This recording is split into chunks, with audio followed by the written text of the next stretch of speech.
네, 우리 지역 주민들의 건강에 대한 궁금증 해결해드리는 우리 가족 건강주치의 시간입니다. 지난 11월 14일은 이 세계 당뇨의 날이었습니다. 실제로 많은 어르신들께서 고통받고 계시는 질환인데요. 흔하게 당뇨병, 당뇨합병증이라는 단어를 자주는 듣지만 정확하게 당뇨병이 무엇인지 설명하실 수 있는 분은 많이 안 계실 텐데요. 그래서 오늘은 이 당뇨병에 대한 여러분의 궁금증 자세하게 풀어드리는 시간 준비해봤습니다. 끝까지 저희와 함께 해주시고요. 또 방송 보시다가 이 당뇨에 대해서 궁금한 점 있으신 분들 저희에게 바로 연락 주세요. 내분비내과 전문의가 여러분의 고민 실시간으로 상담해드립니다. 그럼 먼저 오늘의 주치의 소개해드릴게요. 명재병원 내분비내과 이재혁 교수님 모셨습니다. 교수님 안녕하세요. 네, 안녕하세요. 명지병원의 이재혁입니다. 네, 교수님 정말 이 당뇨병 환자가 요즘 최근 많이 늘어나고 있는 것 네. 같아요. 저희 외할머니께서도 이 당뇨병으로 힘들어하시는 걸 제가 네. 옆에서 많이 봤거든요. 그런데 이 당뇨병은 뭐 지켜야 할 게 굉장히 많다라는 걸 저는 알고는 있지만 사실 당뇨병이 어떤 병인지는 잘 모르겠어요. 네. 당뇨병 어떤 질환인가요? 당뇨병이란 병명의 어원은 소변에 당분이 나오는 음. 질환을 처음 알게 되면서부터 당뇨병이라는 이름이 붙었는데요. 네. 실질적으로는 소변에 당이 나오는 것 자체는 현상이고 혈중 내 피 속에서 당분이 기준치 이상 올라가는 질환을 당뇨병이라고 합니다. 대개는 이제 당분을 혈당 수치를 조절하는 데 있어서 췌장에서 나오는 인슐린이 굉장히 중요한데요. 이런 인슐린이 혈당을 적절히 떨어뜨리는 기능 자체를 못하거나 아니면 혈당을 떨어뜨릴 만큼의 충분한 인슐린이 나오지 않을 경우에 혈당이 상승하게 돼서 고혈당이 나타낸 질환을 당뇨병이라고 할 수 있습니다. 네. 최근 들어서 우리나라에 당뇨병이 굉장히 많고요. 2011년도 국민영양조사 통계를 보면 30세 이상의 인구에 있어서 330만 명 정도가 당뇨병에 노출이 되어 있고 네. 향후 2050년이 되면 한 600만 명 정도가 당뇨병에 노출이 될 수 있을 거라고 해서 굉장히 흔하지만 굉장히 중요한 병이 됐다고 생각할 수 있습니다. 네, 정말 많은 분들이 앓고 있는데 제가 또 이런 소리를 들었어요. 당뇨병 초기에는 자기가 당뇨병인 걸 알지 못한다라는 얘기도 들었었는데 그렇다면 이렇게 처음에는 자각하기도 힘들다면 예방하는 게 굉장히 중요할 것 같거든요. 그렇다면 원인이 무엇인지를 좀 살펴봐야 할 것 같아요. 네네네. 많은 분들이 단 걸 많이 먹어서 걸리는 건가요? 이런 네. 질문하시거든요. 네네. 당뇨병은 아직까지 원인이 100% 밝혀져 있지는 않지만 일단 유전적인 요인이 일부 존재합니다. 네. 그 말은 유전자가 정확하게 당뇨병 발생을 일으키는 유전자가 딱 밝혀져 있지는 않지만 부모님 중에 또는 직계 가족들 중에서 당뇨가 있으면 그 후손들 또는 동반 가족들이 당뇨 유병률이 훨씬 더 높거든요. 아. 예를 들어서 부모님이 다 당뇨병이 있을 경우에는 당뇨병 발생률이 없는 분들보다 한 20, 30% 늘어날 수 있습니다. 그래서 그런 유전적인 소인이 있는 경우에 후천적으로 여러 가지 악화 요인들이 동반되면 당뇨병이 생길 수 있다고 보여집니다. 네. 대표적으로 이제 나이가 드는 거겠죠. 당뇨는 만성 노화 질환이기 때문에 나이가 들면 당뇨 유병률이 훨씬 더 늘어납니다. 아까 국민영양조사 통계를 말씀드렸지만 60세 이상의 당뇨 인구는 네. 4명 중에 1명이거든요. 그래서 노인들이 되면 혈당 조절이 더 어렵고 이런 유전적인 소인이 있는 데다가 나이가 들고 또한 최근 들어 이제 영양 상태가 굉장히 좋잖아요. 네. 음식이 굉장히 많아지고 또 생활이 편리해지다 보니까 운동을 많이 못 하게 되고 또 현대인들이 굉장히 바쁘게 살고 스트레스가 많다 보니까 이런 생활적 스트레스가 많아지고 이런 것들이 종합이 되면 결국 이제 살이 찌는 거죠. 비만이 생기고 네. 특히나 복부 비만, 배가 나오고 내장 비만이 많아지면 이런 것들이 종합이 됐을 때 당뇨로 이제 진행한다고 할 수 있겠습니다. 네, 사실 이 후천적인 원인들만 많이 알고 계시는데 유전적인 원인도 굉장히 중요하다. 또 이 후천적인 원인들도 네. 비만이 굉장히 네. 많은 영향을 미친다라는 말씀해 주셨으니까요. 여러분이 체중 관리에도 좀 신경을 쓰셔야 할 것 같아요. 네, 방송 보시다가 전화 주신 시청자분 계십니다. 바로 연결해서 고민 상담해 보도록 할게요. 여보세요? 여보세요. 안녕하세요. 예, 안녕하세요. 오늘 네. 어떤 점 궁금하신가요? 네, 고양시 사는 임종성입니다. 예, 반갑습니다. 나이는 66세고요. 네, 네, 옛날에 현직 공무원하다 나와가지고 지금 네. 쉬는데 현직 공무원 때 좀 회식 때 약주를 좀 많이 하거나 식사 안 하면 어떤 때 당이 있다고 그래요. 네. 그래서 소변 검사하면 당이 조금 있다고 그래요. 그 신체 검사 때요. 그래서 이제 그걸 좀 선생님한테 말씀드려보고 싶고 네. 단 걸 좀 제가 조금 좋아하는 편인데요. 단 음식을. 단 걸 많이 먹으면 정말 당뇨병이 걸리는 건지 그것 좀 알아보고 싶어서 전해드렸습니다. 네네. 네, 일단 당뇨는 한 번의 혈당 검사 가지고 당뇨를 진단할 수 있는 건 아니고요. 일단은 음주를 했다든지 과량의 칼로리를 먹게 되면 일시적으로 혈당이 올라갈 수 있습니다. 네. 근데 그것만 가지고 당뇨를 진단을 할 수는 없고요. 네. 공복 상태의 혈당과 식후 2시간 혈당 그리고 최근 3개월간의 혈당을 반영하는 당화혈색소라는 혈액 검사를 통해 가지고 당뇨의 상태를 진단해 볼 수 있습니다. 네. 당분을 많이 먹었다고 무조건 당뇨가 생기는 건 아니지만 네. 당분이 많은 음식들은 칼로리가 높고 쉽게 살이 찌기 쉽거든요. 그럴 경우에는 장기간 과량의 당분이 많은 음식을 먹게 되면 그로 인해서 혈당이 상승할 소인은 있다고 판단됩니다. 네. 네.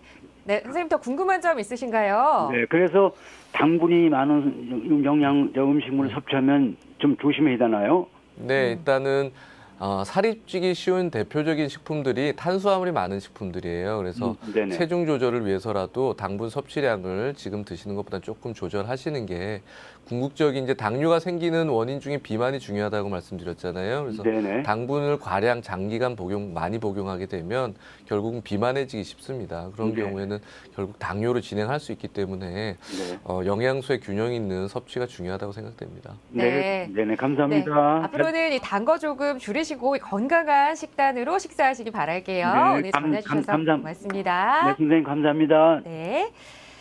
네, 계속해서 이 내용 조금 더 살펴볼게요. 이 앞서서 당뇨병 환자들 중에 자신이 당뇨병인지 모르는 환자들도 네. 많다 이런 말씀을 제가 네. 드렸는데요. 그래도 아무래도 질환이다 보니까 몸에서는 조금 반응을 보일 것 같거든요. 이 당뇨병의 증상 어떻게 나타나나요? 일단은 혈당은 진단하는 기준이 따로 있죠. 당뇨병 진단 기준에. 그 진단 기준을 넘어섰다고 해서 대부분 증상이 생기는 건 아닙니다. 네. 대개는 흔하게 이제 만성 피로라든지 이런 증상으로 병원을 내원을 많이 하시는데 대부분의 많이 높지 않은 혈당 당뇨병 환자들은 증상이 별로 없다고 생각하시면 되고요. 네. 혈당이 300, 평균 혈당이 200, 300 높이 올라갈 경우에 이런 고혈당에 의해서 허기가 자주 지고 다뇨, 그러니까 물을 많이 먹는 거죠. 소변도 네. 많아지고 그런 상황이 지속되면 체중이 많이 줄어드는 증상이 나타납니다. 그런 증상이 나타난 당뇨병 환자들은 혈당 상태가 굉장히 높다고 이해하시면 되고 빨리 병원에 가셔야 되고요. 네. 대부분 증상이 없는 질환이다 보니까 위험 요인이 있는 분들은 선별 검사를 하도록 권고를 하고 있습니다. 그래서 보통 40세가 넘어가신 분들 중에서 직계 가족들, 부모나 형제들 중에 당뇨가 있으신 분들이라든지 허리둘레가 기준치를 넘어가는 복부 비만이 있다든지 또는 고지혈증이 있다든지 고혈압이 있다든지 이런 분들은 당뇨 선별 검사를 해보시는 걸 권장해드리고요. 임신성 당뇨가 있었던 분들도 40세 이후에 당뇨 발생률이 높기 때문에 그런 분들에게 있어서도 당뇨 선별 검사가 중요하다고 하겠습니다. 네. 근데 앞서서 이 200, 300 정도의 혈당 수치가 되면 정말 높은 수치다라는 말씀을 해주셨는데요. 그렇다면 이 혈당 수치가 어느 정도를 넘으면 당뇨병이다라고 진단을 하게 되는 건가요? 네. 일단은 혈당은 음식에 따라 아까 질문을 주신 분과 마찬가지로 음식을 먹은 시간, 음식 종류에 따라서 수시로 올라갔다 내려갔다 할 수 있습니다. 그래서 하루에 수십 번씩 변하게 되죠. 그래서 진단을 위해서는 일단 적어도 8시간 내지 10시간을 금식한 상태에서 공복 혈당을 재보셔야 되고요. 네. 정상은 99까지가 정상이고요. 126을 넘어가면 당뇨를 의심해 볼 수 있습니다. 그래서 2번의 무작위 공복 혈당이 126을 넘어가면 당뇨병 진단을 할 수 있고요. 또 음식을 먹고 나서 혈당이 올라갔다 잘 해소가 되면 상관이 없는데 2시간 이후에 혈당이 200을 넘어가면 당뇨를 강력하게 의심해 볼 수 있습니다. 네. 혈당은 수시로 변동을 하기 때문에 이런 전체적인 혈당의 평균값을 구하는 수치가 많은 환자분들이 병원에서 검사를 해보시는 당화혈색소라는 거거든요.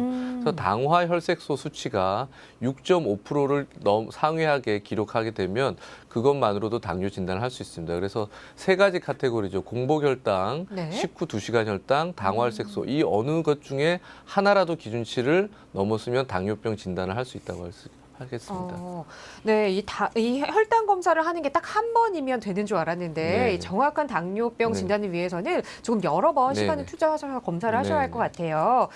네, 지금 방송 보시다가 보내주신 시청자 문자 내용 하나 살펴보겠습니다. 7893님께서 보내주셨는데요. 제가 당뇨병 환자입니다. 그런데 몸이 좀 건조해지는 것 같습니다. 입안도 마르는 것 같은데요. 이 증상이 원래 당뇨병 환자에게 나타나는 증상인가요? 라는 질문 주셨거든요. 아까 당뇨병의 증상 중에 다뇨, 다음, 다갈이 있다고 그러잖아요. 갈증도 많이 나고 소변도 많이 보고. 단 이런 증상은 혈당이 높을 때만 나타난 증상입니다. 그래서 내가 혈당이 당뇨가 있지만 혈당 조절 상태가 비교적 양호하고 혈당이 많이 높지 않은 경우에는 구강 건조라든지 갈증이 나는 경우가 흔하지 않습니다. 네. 대신 당뇨병 환자들은 몸이 좀 건조해지기가 쉬워요. 그러니까 피부 같은 것들이. 그래서 겨울철에 보습을 잘 하셔야 되고요. 입마름이나 이런 것들이 혈당이 비교적 양호할 때도 생기는 증상이면 복용하고 있는 약제라든지 다른 원인들에 대해서도 한번 평가를 해보셔야 될 것 같아요. 네, 이 본인의 이 당뇨, 이 혈당 수치에 따라서 이게 네네. 일반적인 증상이 될 수도 있고 조금 심각한 증상이 될 수도 네네. 있네요. 그렇다면 이 검진 받고 계시는 이 전문의 선생님과 반드시 꼭 상의를 한번 해보셔야 할 것 같아요.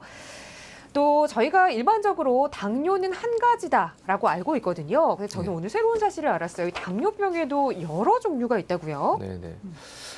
일단은 혈당이 올라가는 원인은 인슐린이란 몸에서 나오는 호르몬의 기능 이상이거나 부족 때문에 생기는 거거든요. 네. 근데 이런 시작점이 어떤 건지에 따라서 원인을 나눠볼 수 있고요. 대개는 소아나 청소년, 비교적 젊은 연령대에 생기는 당뇨병 중에 인슐린 분비, 췌장에서 인슐린이 나오게 되는데 네. 췌장이 여러 가지 원인에 의해서 망가지는 거죠. 파괴가 되면서 인슐린이 어느 순간 갑자기 안 나오게 되는 일형 당뇨가 있을 수 있고요. 대개 우리나라 환자들의 한 98%를 차지하는 이형 당뇨병이란 것이 있습니다. 이형 당뇨병은 초기에 인슐린은 잘 나오지만 비만이라든지 여러 가지 질환 원인들 때문에 이 인슐린이 호르몬이 기능을 잘 못하는 거죠. 네. 어려운 말로 인슐린 저항성이라고 하는데 그런 기간이 오랫동안 지속되다 보면 그걸 해결할 수 있는 인슐린 분비량이 못 쫓아가서 생기는 이형 당뇨. 대부분 성인들이 생기는 당뇨라고 볼 수 있고요. 네. 그 외에는 이제 췌장염, 술을 많이 먹는다든지 다른 원인들 통해서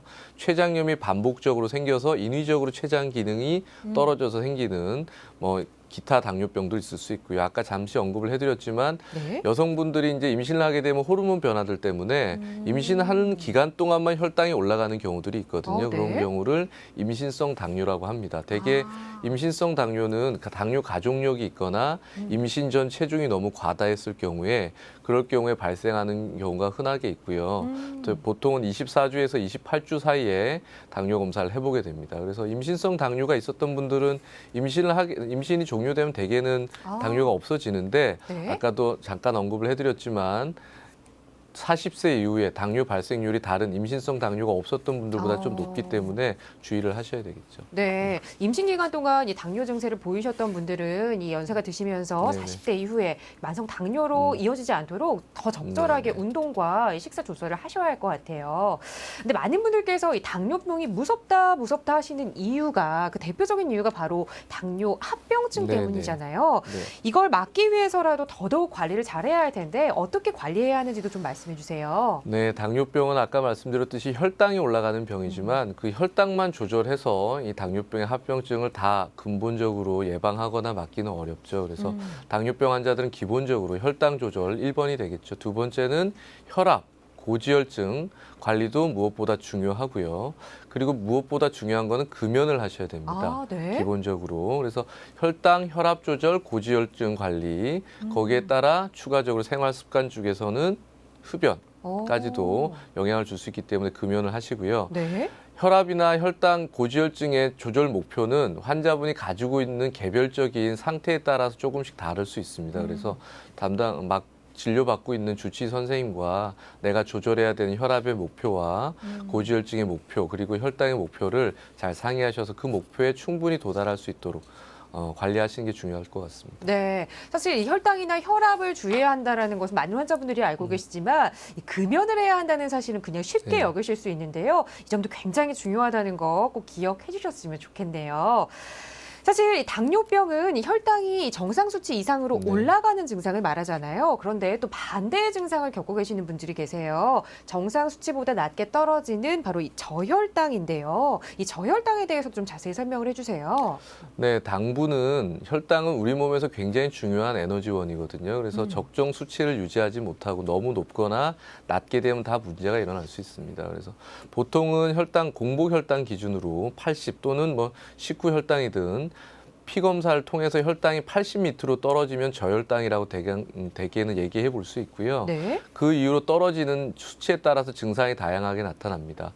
대개는 당뇨 치료를 위해서 경구약제나 인슐린을 쓰신 분들이 흔하게 경험을 할 수 있고 네. 식사가 좀 불규칙하거나 식사량이 너무 적었을 경우에 또는 불규칙적인 활동량이 너무 급격히 증가했을 경우에 나타날 수 있고요. 대개 초기 증상은 공복감이 드는 겁니다. 배가 이유 없이 이제 공복감이 배고플 시간이 아닌데 공복감이 심하게 들고 그런 상황에서 제대로 대처를 못하면 이제 손떨림이라든지 기운 떨어짐, 식은땀 이런 것들이 나타나게 되고 네. 그런 상황에서도 적절히 대처를 못했을 경우에는 혈당이 50 밑으로 떨어지면 이제 의식이 떨어지고 의식을 잃게 되는 거죠. 그래서 저혈당 증세가 생겼을 경우는 적절히 대처를 하셔야 됩니다. 네. 음식을 한꺼번에 많이 먹는 것보다는 혈당을 빨리 올릴 수 있는 음식을 드시는 게 중요하고요. 보통 일반적인 사탕 2-3개 정도, 오렌지 주스 1잔, 콜라 1잔 이런 것들 먹으면 대개는 회복이 됩니다.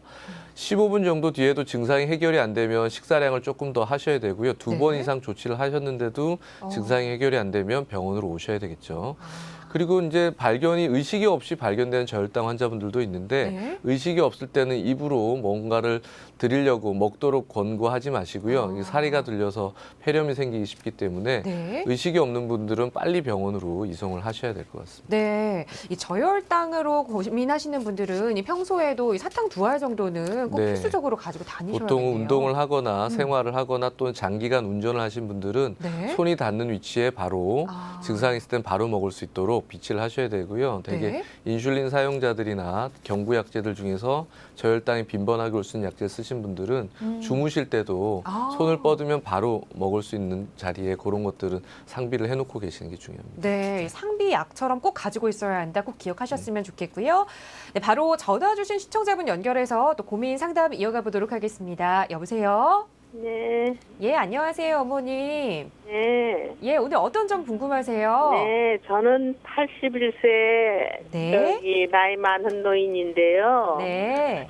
60세서부터 저는 당뇨가 온 것 같아요. 예, 예. 그래서 여태까지 진료를 많이 받고 여러 가지로 약도 먹고 그랬는데 네. 합병증이 왔다고 선생님께서 그러시는데 네. 발끝, 네. 요 발끝이 저리고 마비가 오는 듯하고 다리가 저리고 그런 것도 이 당뇨와의 관계가 있는지 알고 싶어서요. 네, 이 합병증 문제를 문의 주셨는데요. 네네. 당뇨 합병증들은 여러 가지가 있죠. 시간과의 싸움인데 당뇨 유병 기간이 길어지면 합병증에 자유스러울 수는 없습니다. 근데 아까 우리 환자분께서 전화 주셨듯이 가장 흔하게 처음 나타나는 게 신경합병증입니다. 손이나 발끝이 저린 증상이 생기는 거죠. 저린 증상에서 뭐 쑤시기도 하고 칼로 베는 것 같기도 하고 네네네. 먹먹하기도 하고 다양한 증상에 신경 증상이 생기거든요. 그래서 지금 유병 기간을 고려해 보면 당뇨병으로 인한 신경합병증이 생기신 거라고 판단이 들고요. 네. 혈당 조절을 잘 하시는 게 1번 치료입니다. 1번. 네. 가장 혈당 조절이 적절히 잘 돼야지 일단 증상이 해결이 될 수 있고요. 그런 경우에 추가적으로 증상이 지속될 경우에는 신경합병증을 치료하는 약제들이 있습니다. 그래서 그런 약제들 그 약을 병용하셔서 선생님께서 주시는데 네네. 그걸 좀 먹고 있는데도 네네. 거기에 대한 반응이 별로 없는 것 같아서 어떻게 하면은 진료를 좋게 받을 수 있나? 네, 일단은 발저림이 신경합병증이 가장 흔하다고 그랬잖아요, 초기에. 그런데 당뇨병이 오래되다 보면 혈관 자체도 망가지기 때문에 혈액순환에 장애는 없는지 평가를 받아보시는 게 중요하고요.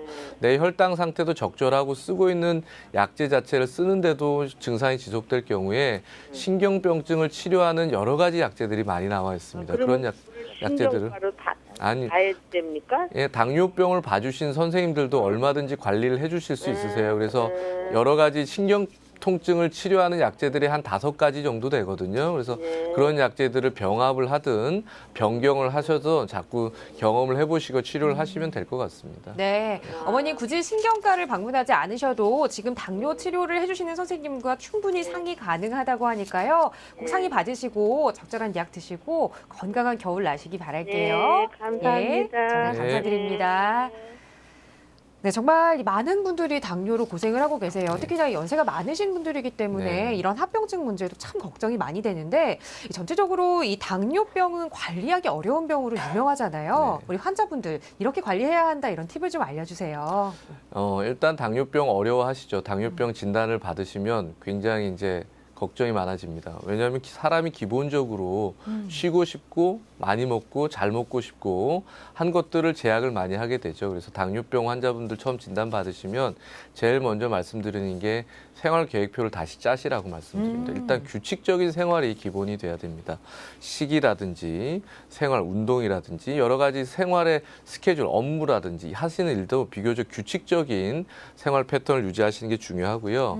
그리고 당뇨병은 아까 원인 중에 후천적인 원인 비만이 굉장히 중요한 원인이라고 했잖아요. 그래서 네. 규칙적인 식이와 운동으로 적절한 체중을 잘 관리하시는 걸 권고해 드립니다. 또한 당뇨병은 치료를 하다 보면 처음에는 혈당이 높아서 다음 다뇨, 다갈 같은 증상이 있다가도 치료를 하면 대개는 증상이 다 없어져 버리기 때문에 네. 괜찮은 줄 아세요. 절대 증상으로 당뇨병 환자들의 본인의 혈당 상태를 다 판단하시면 안 되고요. 집에서 정기적인 자가혈당도 재보시고 병원에 정기적으로 내원하셔서 스케줄에 맞춰서 선생님과 1년에 한 번씩은 합병증 검진도 같이 하시면서 적절히 관리하시는 게 중요하다고 생각이 듭니다. 네, 이 당뇨병 앓고 계시는 분들 더 많은 합병증으로 발전하지 않기 위해서 생활 태도 그리고 생활 습관 잘 정리하셔서 참 건강한 겨울 다들 나셨으면 좋겠어요. 오늘 좋은 말씀 잘 들었습니다. 네, 감사합니다.